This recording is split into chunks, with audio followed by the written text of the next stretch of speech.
Hello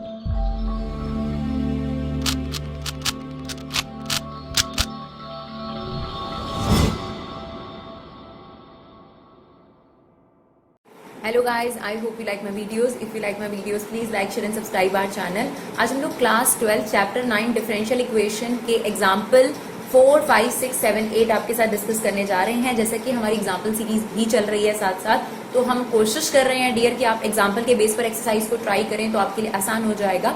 चलिए देखिए इस पर्टिकुलर एक्सरसाइज में क्या करना है. वैसे तो जो इस सेशन के बच्चे हैं उनके लिए ये जो पर्टिकुलर एक्सरसाइज है वो कटी हुई है, रिड्यूस्ड है आपके पास फॉर्मेशन ऑफ डिफरेंशियल इक्वेशन. लेकिन आगे के स्टूडेंट्स और बाकी जो सीबीएसई से नहीं कर रहे हैं उनके लिए ये वीडियो जरूर यूजफुल है.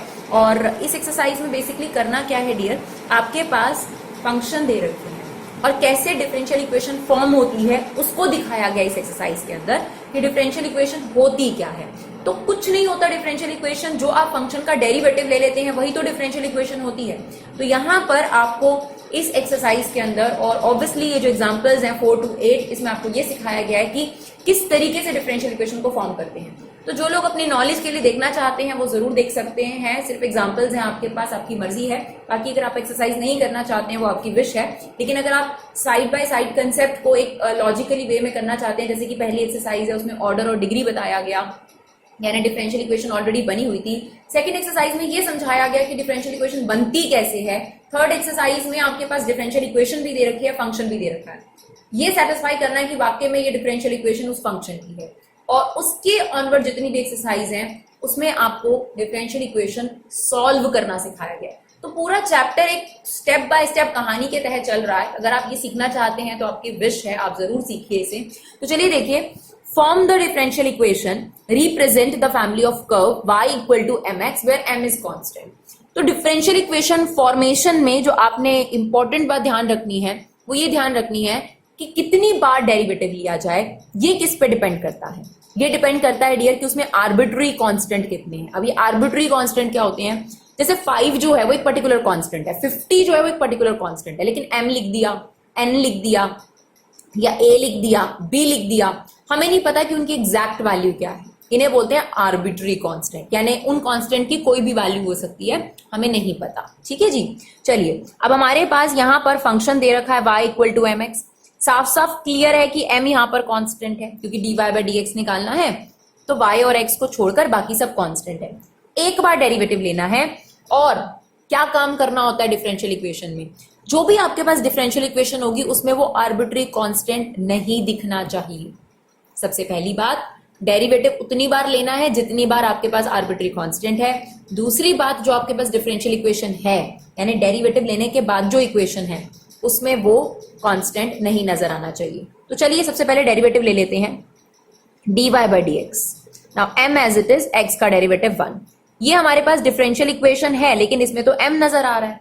तो डियर आपके पास जो फंक्शन गिवन हो उसे इक्वेशन 1 ले लीजिए और जो आपके पास डेरिवेटिव लेकर आया है उसे 2 ले लीजिए.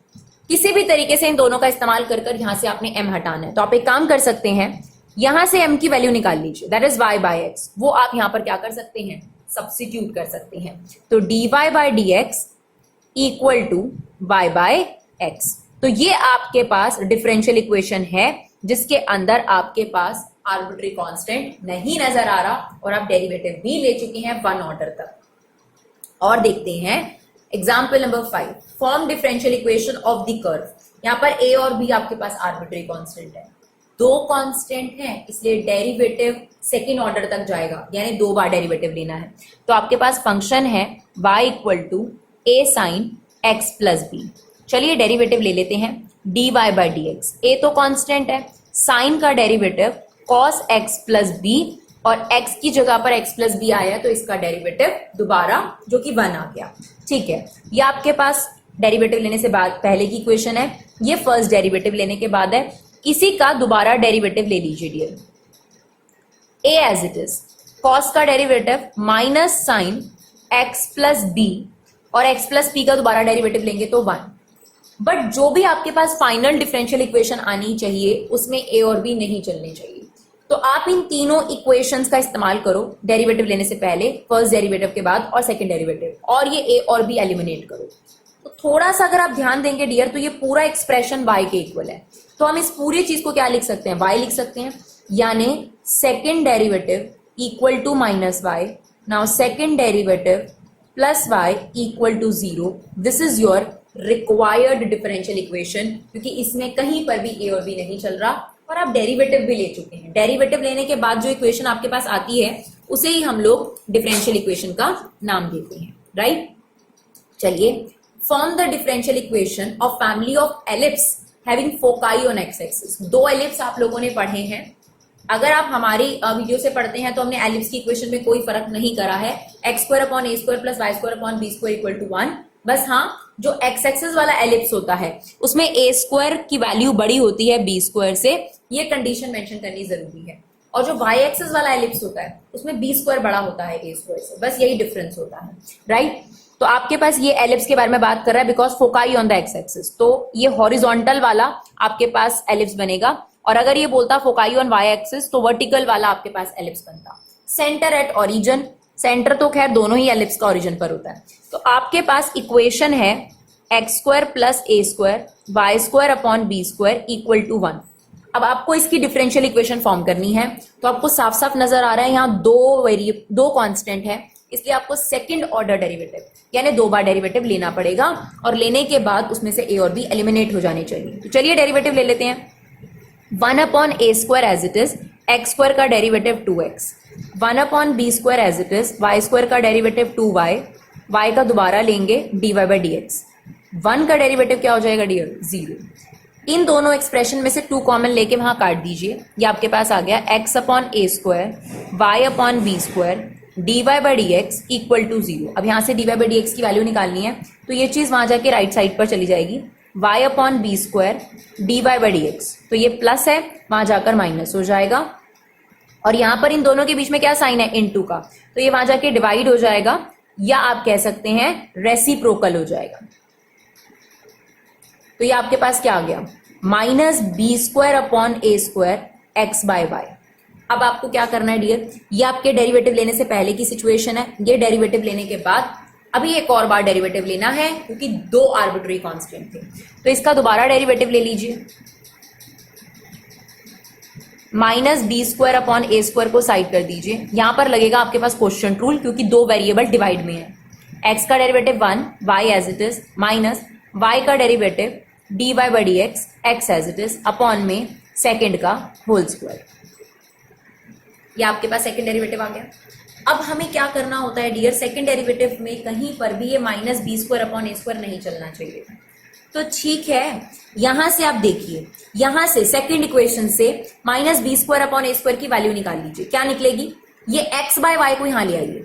ठीक है, देखिए क्या हो जाएगा, x by y sorry y by x d y by d x equal to minus b square upon a square.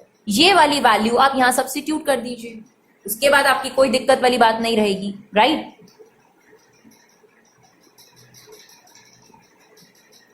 ये वैल्यू हमने यहां रख दी, minus y by x d y by d x and this is y minus d y by d x x upon में y square. अब आप इसे simplify कर सकते हैं अगर आप चाहें तो, अदरवाइज आपका जो मेन काम था डिफरेंशियल इक्वेशन फॉर्म करना वो आप बेसिकली कर चुके हैं यहाँ पर। ठीक है, आप चाहें तो ये वाले y से एक y जो है वो कैंसिल आउट हो जाएगा, राइट।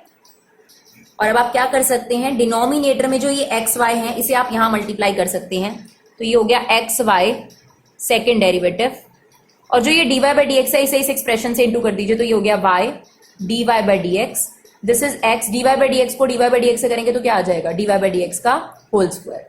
अब आप चाहें तो ये सारा एक्सप्रेशन लेफ्ट हैंड साइड पर ले आइए और आपके पास डिफरेंशियल इक्वेशन फॉर्म हो जाएगी, राइट। चलिए फटाफट से बाकी के 2 एग्जाम्पल भी देख लेते हैं। Form the differential equation of family of circle touching the x axis at origin. तो देखिए बहुत सारे सर्कल्स बन सकते हैं जो एक्स एक्सिस को टच करते हैं, बट खासियत क्या होगी कि उनका जो सेंटर होगा वो वाई एक्सिस पर होगा, राइट। और अगर सेंटर वाई एक्सिस पे है तो 0, a, और यहाँ पर जो रेडियस होगी वो भी उसी हिसाब से होगी। तो अगर हमने इसका सेंटर 0, a लिया है तो इसकी यहां से लेकर यहां तक रेडियस कितनी हो गई, right, that is a। Clear. तो आपके पास सर्कल की इक्वेशन क्या होती है, आपने 11th क्लास में पढ़ा है, x माइनस एच का स्क्वायर प्लस y माइनस के का स्क्वायर इक्वल टू r का स्क्वायर। नाउ h और k क्या होते हैं? सेंटर, h0 k a, और रेडियस भी यहां पर a है। अब आपके पास हो गया ये एक्स स्क्वायर, यहां पर आप फॉर्मूला खोलना चाहें तो बेस्ट रहेगा, खोल लीजिए, a square plus b square minus 2ab equal to में ए स्क्वायर। नाउ ये ए स्क्वायर से ए स्क्वायर आपका कैंसिल आउट हो गया, दैट इज 2ya। अभी हमने डेरिवेटिव नहीं लिया, एक कांस्टेंट चल रहा है, एक ही बार डेरिवेटिव लेंगे, तो ये हो गया 2x, ये हो गया 2y, dy by dx, 2y का डेरिवेटिव dy बाई dx और कांस्टेंट एज इट इज। इन दोनों इक्वेशन में से 2 कॉमन आके कट जाएगा, आपके पास बचेगा x plus y dy by dx equal to a dy by dx। अब डियर आपको पता है कि आपको यहां से क्या करना होता है? a को एलिमिनेट करना होता है। तो आप एक काम कर सकते हैं, ये आपकी डेरिवेटिव लेने से पहले की इक्वेशन थी, ये डेरिवेटिव लेने के बाद की इक्वेशन। या तो आप यहां से a की वैल्यू निकाल कर यहां पुट कर दीजिए, या फिर यहां से a की वैल्यू निकाल लीजिए, that is x square plus y square upon 2y। ठीक है, एक और तरीका था, x square plus y square upon 2y ले लेते, क्वेश्चन रूल लगा देते, तो भी a का डेरिवेटिव गायब हो जाता। नहीं तो अभी आप क्या कर सकते हैं, यहां से a की वैल्यू निकाल लीजिए, x square plus y square upon 2y, ये यहां पर आप सब्स्टिट्यूट कर दीजिए, that is x square plus y square upon 2y dy by dx, right. और इसे सिंप्लीफाई कर सकते हैं आप। अब इसे थोड़ा बहुत सिंप्लीफाई कर लीजिएगा dy बाई dx वाली टर्म्स एक तरफ ले जाकर, बाकी आपका मेन काम जो था वो हो गया, आपने डिफरेंशियल इक्वेशन भी फॉर्म कर ली, एज वेल एज आपने उसमें कांस्टेंट जो था आर्बिट्री कांस्टेंट उसको भी एलिमिनेट कर लिया। Now example number 8, form differential equation family of parabola having vertex at origin. तो वर्टेक्स तो सभी का ओरिजिन पर होता है, but axis along positive x axis, तो एक्सिस एक्स एक्सिस बोलता तो फिर ये वाला पैराबोला भी हो सकता है ये, लेकिन जब उसने पॉजिटिव एक्स एक्सिस बोल दिया तो फिर यही वाला, यानी आपके पास right word parabola, that is y square equal to 4ax। Derivative ले लेते हैं, एक ही आर्बिट्री कांस्टेंट है तो एक ही बार डेरिवेटिव ले सकते हैं, 2y, y का दोबारा लेंगे dy by dx, 4a as it is, x का डेरिवेटिव 1, तो y equal to dy by dx, इसको इससे कैंसिल कर देंगे 2a। This is your first equation, this is your second equation. अब आपने क्या करना है, आर्बिट्री कांस्टेंट को एलिमिनेट करना है ना, तो यहां से a की वैल्यू निकाल लीजिए, वाई स्क्वायर अपॉन 4x, वो यहां पर पुट कर दीजिए, a के y से आपका y क्या हो जाएगा, कैंसिल आउट, एक ये कैंसिल आउट हो जाएगा। Now dy by dx equal to y by 2x, this is your differential equation, right. तो यही है डियर आपके पास फॉर्मेशन ऑफ डिफरेंशियल इक्वेशन, कोई टफ टॉपिक नहीं है, और आई होप आपको ये वीडियो समझ में आया हो। Thank you so much guys for your love and support, keep supporting Vibha classes.